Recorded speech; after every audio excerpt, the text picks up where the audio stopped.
After 60, the way you drink your morning water can produce a measurable shift in mitochondrial oxidative stress markers. In some studies, up to 78% reduction in specific damage signals. The intervention takes 90 seconds. The equipment costs roughly $40 and lasts 5 years. And almost nobody in primary care has heard of it. I went into this literature expecting one answer. The data delivered a different one. I want to be honest about that before walking through what the research actually says, because there is a version of this story that the supplement marketing tells, and there is a version that the published RCTs tell, and the two are not identical. The marketing version is louder, the data is more interesting. Before I get into any of it, let me set the frame for why this matters specifically after 60. Because the same intervention in a 35-year-old produces a much smaller effect, and there is a reason for that. The body wakes up oxidatively stressed. That is not a metaphor.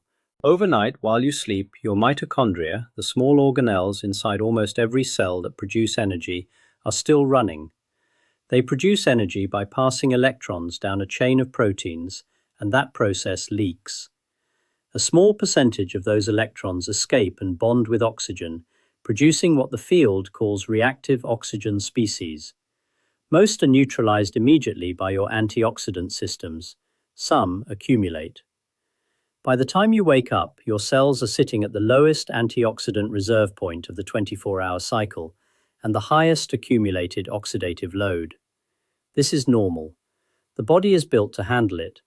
What changes after 60 is the recovery curve.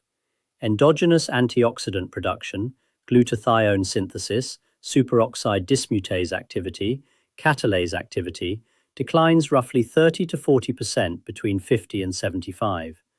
Mitochondrial replacement slows. The morning oxidative window that a younger body absorbs without effort becomes the morning oxidative window an older body negotiates more carefully. The afternoon energy crash, the slower exercise recovery, the fog that did not used to be there. Those are not separate symptoms. They are downstream readings of the same underlying decline in oxidative buffering. This is also why morning cortisol matters here, and why I am about to talk about hydrogen-rich water specifically. Morning cortisol peaks within 30 minutes of waking. That cortisol pulse, which is what gets you out of bed, is also proxidant. It pushes mitochondrial activity hard at exactly the moment your antioxidant reserves are weakest. Most days, the body manages it. Over decades, the small daily mismatch accumulates. The paper that opened this whole field is Osawa I and colleagues, 2007, Nature Medicine Volume 13, pages 688 through 694. The title was technical. Hydrogen acts as a therapeutic antioxidant by selectively reducing cytotoxic oxygen radicals. It is one of the most cited Nature Medicine papers of the past 2 decades, over 600 follow-up papers across 19 years, and almost none of it has reached the consulting room. I review hydration and mitochondrial literature constantly. The hydrogen water field, since Osawa, has produced a coherent body of evidence on why this specific way of drinking water matters. I want to walk through it, walk through the protocol, walk through what we still do not know, and then leave you with 3 things you can do this week if you decide to test it. Let me set the outcome frame first. By the end of this video, you will know exactly what hydrogen-rich water is, how it differs from regular water and from alkaline water, which is a separate thing that gets confused with us constantly, what the Osawa team measured in 2007, what the meta-analytical data through 2024 shows, the specific protocol from the strongest trials, 3 patient archetypes the responder data points to, and what to do if you do not respond in the first month after 60. The audience for this is specifically anyone with mid-afternoon energy crashes, anyone with chronic low-grade inflammation markers, anyone whose recovery from exercise has noticeably slowed, anyone whose mitochondrial efficiency the standard blood work does not measure, but who feels the decline. The H2 window is one of the simpler interventions that has reached the published literature in the last 20 years. The protocol I will walk through is called the morning H2 window. 3 steps, 90 seconds, 2 weeks to a measurable shift in subjective energy. 8 weeks to documented oxidative stress marker changes, 30 days to know whether you are a responder, a slow responder, or in the small category of non-responders the trials all describe. What hydrogen-rich water actually is. Normal drinking water is H2O, 2 hydrogen atoms bound to 1 oxygen atom. The hydrogen is locked into the molecule, not biologically available as molecular hydrogen. Hydrogen-rich water is regular water with additional molecular hydrogen, H2, dissolved into it. Not hydrogen ions, not hydrogen bound to other molecules, free dissolved hydrogen gas. The concentration matters. The trials use water with 1 to 2 parts per million dissolved hydrogen, which is roughly the saturation point at room temperature and standard pressure. Below half a part per million, you are not really running the intervention. Molecular hydrogen has one property that makes it unusual as a therapeutic compound. It is the smallest molecule in nature. It diffuses across cell membranes effortlessly. It crosses the blood-brain barrier. It reaches mitochondria. Most antioxidants cannot because the mitochondrial membrane is itself a barrier that keeps larger molecules out. And it is selectively reactive. It neutralizes the most damaging reactive oxygen species, hydroxyl radicals and peroxynitrite, while leaving the beneficial reactive oxygen species, the ones cells use for signaling, untouched. This selectivity is the part that surprised the field in 2007. Most antioxidants, vitamin C, vitamin E, glutathione, are non-selective. They neutralize beneficial signaling molecules along with the damaging ones. That is one reason high-dose antioxidant supplementation has producing consistent or even negative results in some trials. The big vitamin E trials in the early 2000s actually showed slight increases in mortality at high doses. Hydrogen does not have that problem. Laveran and colleagues published a comprehensive review in 2019 in the Canadian Journal of Physiology and Pharmacology specifically on this selectivity question and the molecular reasoning held up across multiple independent labs. Let me put this in plain terms. Picture a power grid that has both useful signal traffic and dangerous overload spikes running through it. A traditional antioxidant is like cutting all the power. You stop the overload, but you also stop the signaling. Hydrogen is more like a precision relay that catches only the overload spike. The signaling stays, the damage gets neutralized. That precision is the entire reason this molecule is interesting, and the entire reason a small concentration in your morning water produces a disproportionate cellular effect. A second analogy, because this part matters, think of the cell's reactive oxygen species the way you think of a fire alarm sensor. You want the sensor to fire when there is real fire. You do not want it to fire when someone is making toast. Non-selective antioxidants disable the whole sensor. Hydrogen leaves the sensor working, but reduces the false alarms. The runaway hydroxyl radicals that have nothing to do with cellular signaling and everything to do with damage. The body can keep using the system to do what it is supposed to do while the noise gets quieter. That is the theoretical case. Now the data Osawa's 2007 paper used cell cultures and animal models to demonstrate the selectivity. The follow-up human work matters more for what we are discussing. Ito M. and colleagues 2011 published the first major human RCT. 30 subjects with mild metabolic syndrome, 8 weeks of hydrogen-rich water, 1 liter per day at 2 parts per million H2 versus placebo water. The measured outcome was a panel of oxidative stress markers, thiobaric acid reactive substances, 8-hydroxydeoxyanosine, total hydroxyl radical antioxidant capacity. The hydrogen-water arm showed 39% reduction in oxidative stress markers average across the panel. Some specific markers, particularly 8-hydroxydeoxyanosine, a DNA oxidation marker, drop by up to 78% in the highest responding subgroup. That is where the 78 comes from. Specific marker, specific subgroup, top of the responder distribution. The average effect across the panel was closer to 40% reduction. The honest framing is Hydrogen-rich water reliably reduces several mitochondrial oxidative stress markers in human RCTs by an average of about 40% over 8 weeks, with some specific markers in some subgroups reaching the 70% range. I am being explicit about this because the supplement market is not the packaging does not say average 40% reduction across an oxidative stress panel. It says 78%. The number is real, the subgroup is real, the marker is real, but the framing on the packaging is the upper bound, not the average. If you start the protocol expecting the upper bound and get the average, you will conclude it did not work, when in fact it did exactly what the literature predicts. UK and colleagues 2016 replicated the broader finding in a different cohort. 40 subjects, 12 weeks, similar oxidative stress panel. They reported similar magnitude reductions and added a measurement of mitochondrial membrane potential in peripheral blood mononuclear cells, which improved across the hydrogen arm. Sim M and colleagues 2020 run a separate RCT focused on quality of life outcomes, sleep quality, mood, fatigue subscores, and reported modest but consistent improvements at 4 weeks and stronger effects at 12 weeks.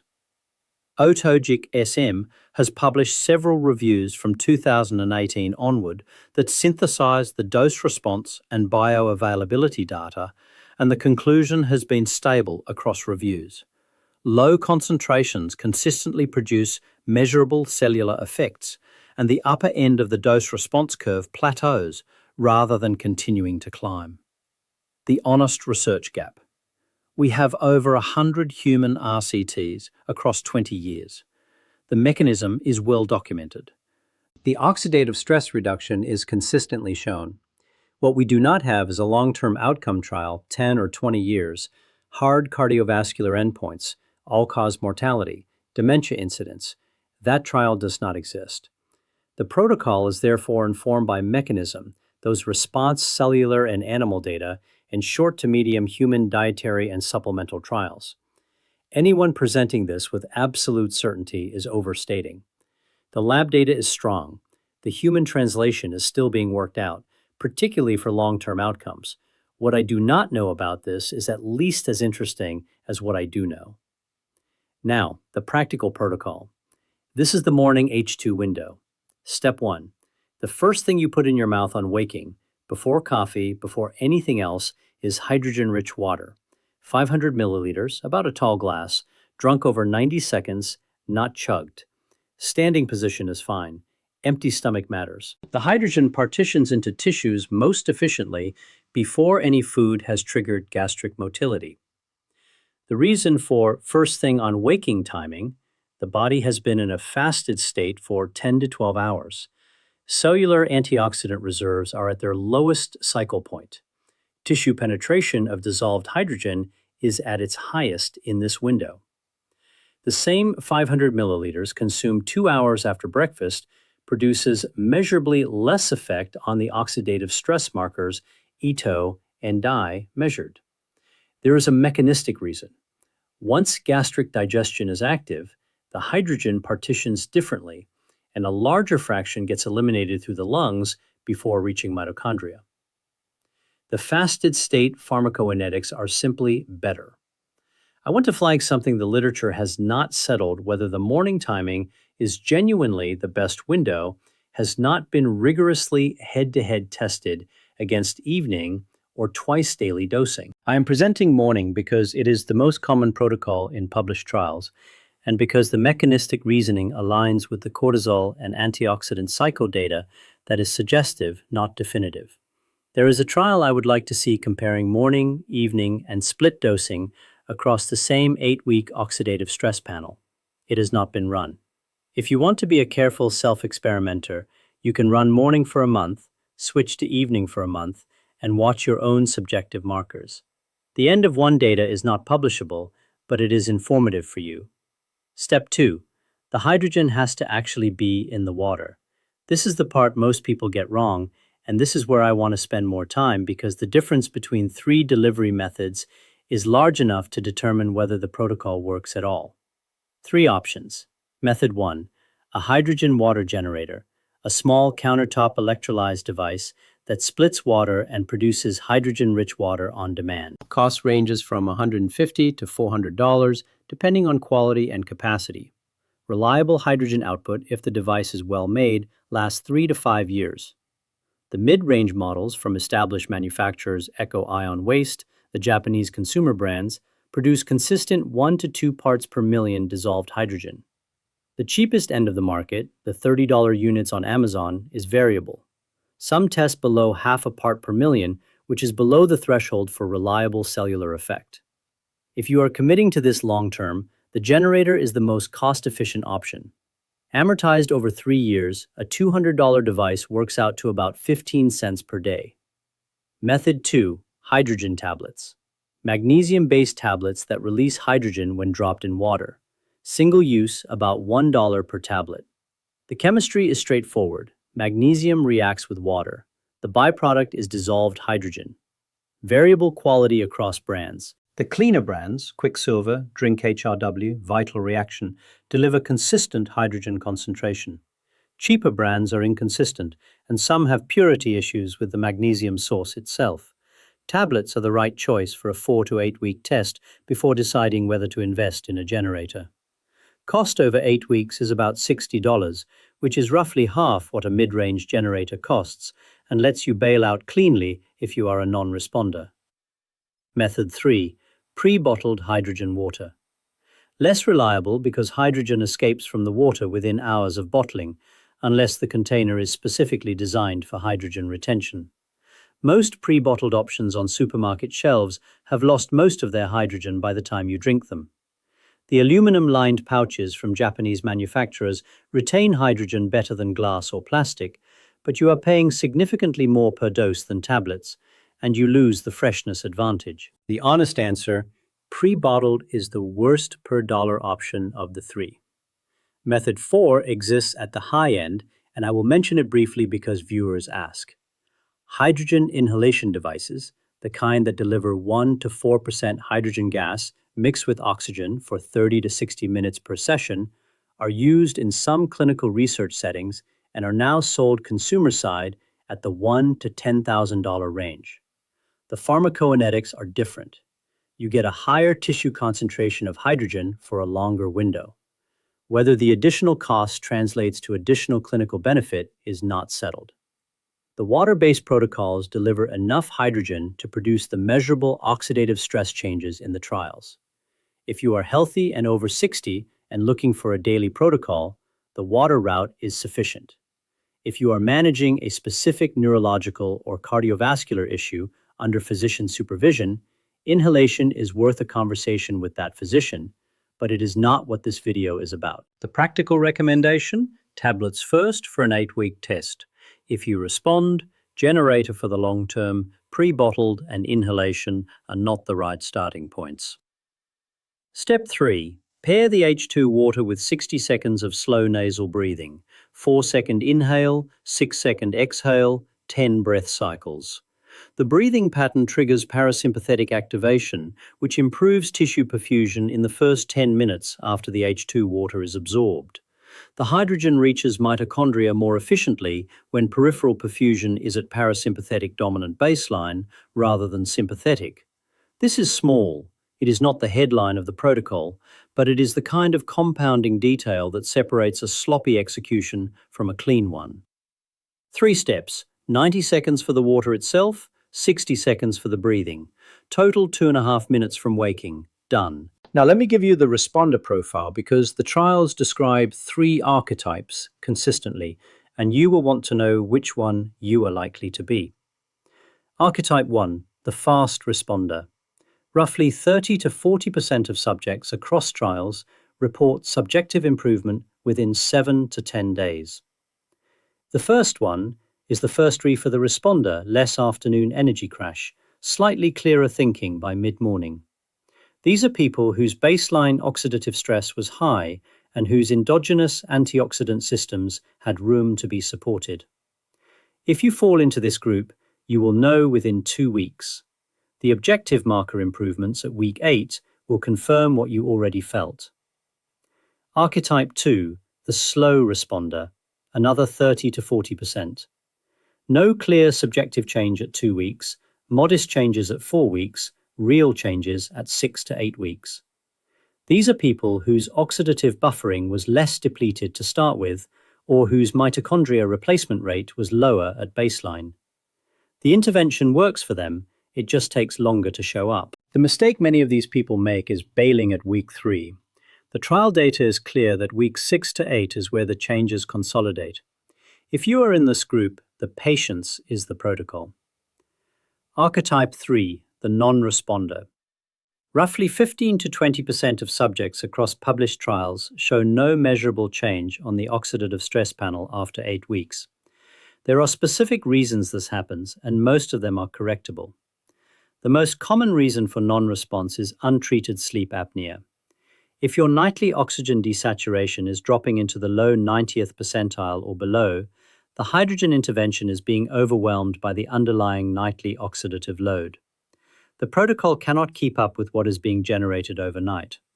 If you suspect sleep apnea, loud snoring, witness pauses in breathing, morning headaches, daytime sleepiness despite 7 hours of nominal sleep, that is the variable to address first. The H2 window does not work in someone whose mitochondria are being battered every night by intermittent hypoxia.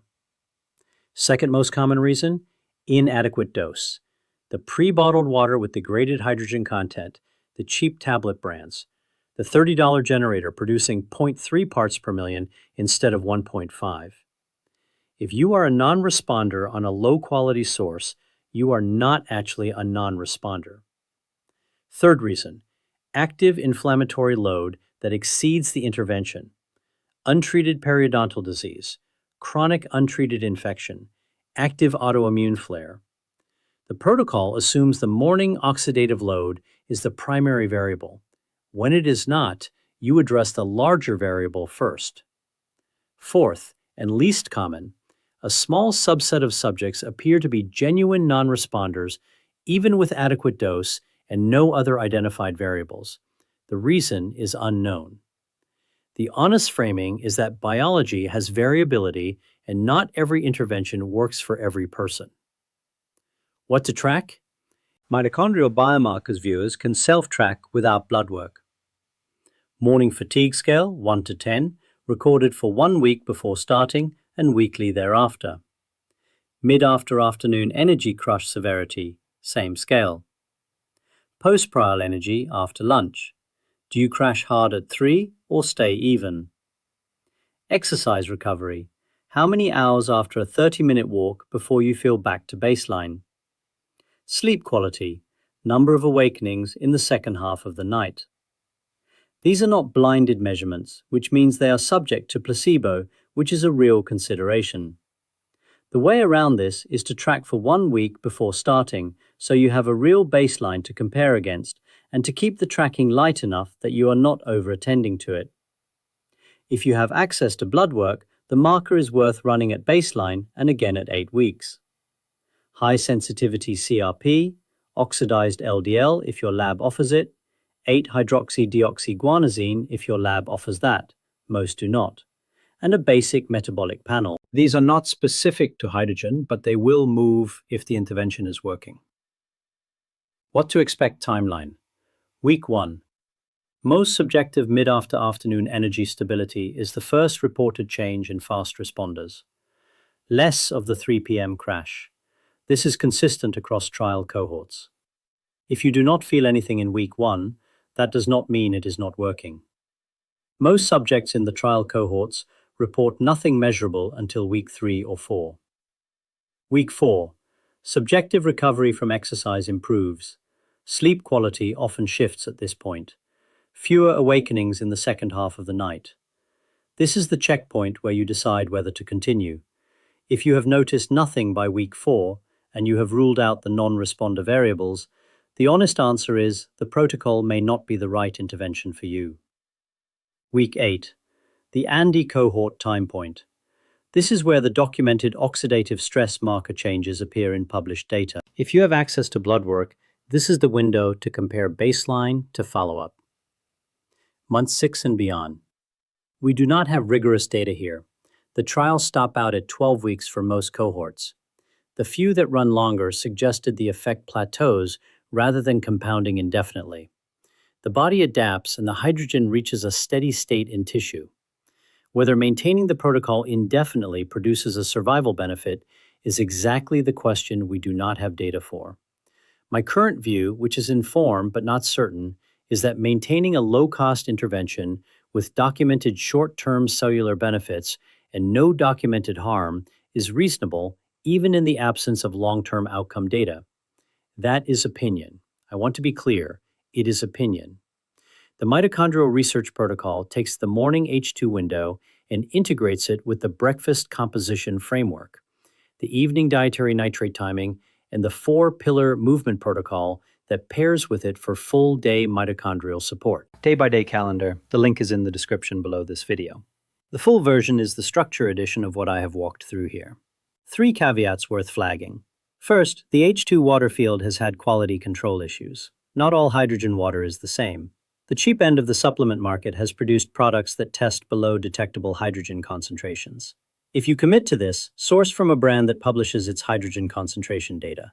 Drink HRW, Echo H2, Vital Reaction are 3 that have been tested by independent labs. Second, the literature includes some Japanese clinical trials where the funding came from H2 generator manufacturers. The Nature Medicine paper itself is independent.